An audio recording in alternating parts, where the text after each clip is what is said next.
pasamos una vida guay en Serenité. Cool la vie avec Serenité.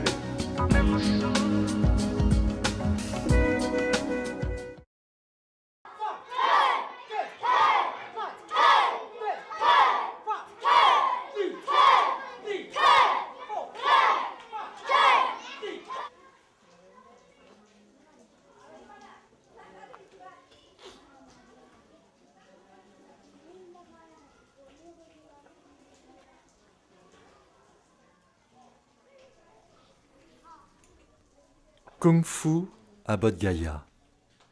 Buddha Chanel a découvert cette école de Kung Fu à Bodh Gaya, sur le lieu d'éveil du Bouddha. Or, c'est depuis une influence indienne que le Kung Fu a pris naissance en Chine.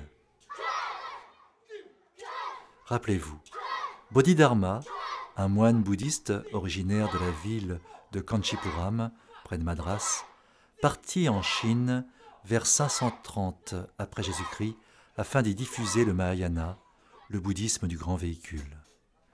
Bodhidharma a également reçu une autre influence, celle des arts martiaux, à travers une pratique très ancienne, le Silambam, une technique de combat venue du Tamil Nadu dans le sud de l'Inde.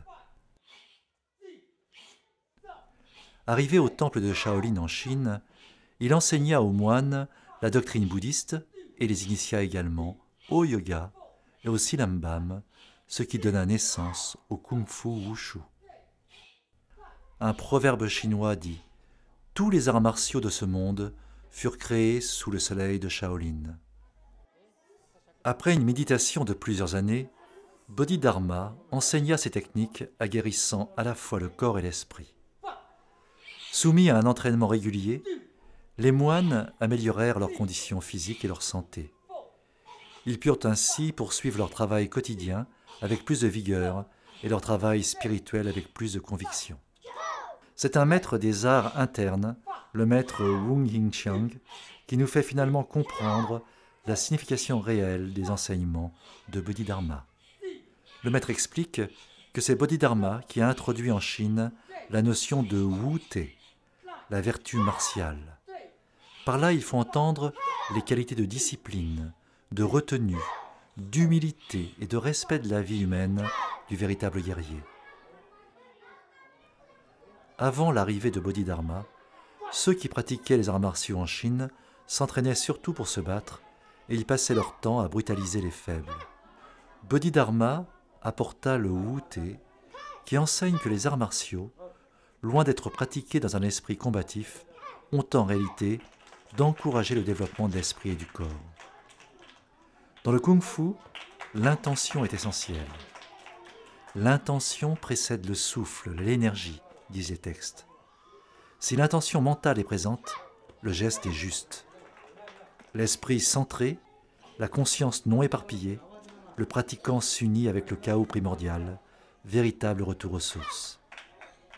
Cet état, car il s'agit bien d'un état, ne s'obtient pas facilement. Il faut arriver à l'équilibre entre le mouvement et l'immobilité. Les maîtres disent l'action dans l'inaction et l'inaction dans l'action. Au bout de cette pratique, l'immobilité devient le mouvement éternel. À travers la pratique, l'adepte cherche à maîtriser les énergies, aussi bien physiques que mentales et émotionnelles. Bodhidharma, avec son traité des tendons, est à l'origine du Qigong, l'énergie interne circulant à travers les 12 méridiens et les 2 axes, Tumai et Genmai. Pratiqué au niveau interne ou externe, le kung-fu sans corrélation étroite avec cette énergie interne tomberait dans une banale forme physique dont toute âme serait absente. D'où l'importance de préceptes pour faire de la pratique une discipline de vie que l'on met au service des faibles et de ceux qui souffrent. C'est pourquoi la fusion entre la pratique de combat et le bouddhisme est devenue une évidence pour Bodhidharma. Dans le kung-fu existent 3 centres essentiels à une pratique juste. Le Dantian, qui est le centre invisible du corps. Le réservoir, l'endroit où tout est emmagasiné. Il se situe juste en dessous du nombril, au centre de la ceinture. La prise de conscience de ce centre est essentielle pour un enracinement profond dans le sol. Le cœur. Être serein, bon et confiant dans son cœur. Y développer l'amour et la compassion. Voilà une règle primordiale. Le yi, ou l'intention. Le yi désigne l'intention, la volonté, la force de caractère, de volition, qui trouve son correspondant physique entre les deux yeux, dans un point que l'on appelle généralement le troisième œil. Par la suite, la dispersion des moines et de leur enseignement à travers l'Asie contribua à l'apparition de nombreux autres styles d'arts martiaux. C'est ainsi que le kung-fu est revenu de Chine à la source du bouddhisme, ici, à Bodh Gaya. Humour de la vie et des influences migratoires. Cette école de kung-fu permet aux enfants de la rue de recevoir une éducation complémentaire.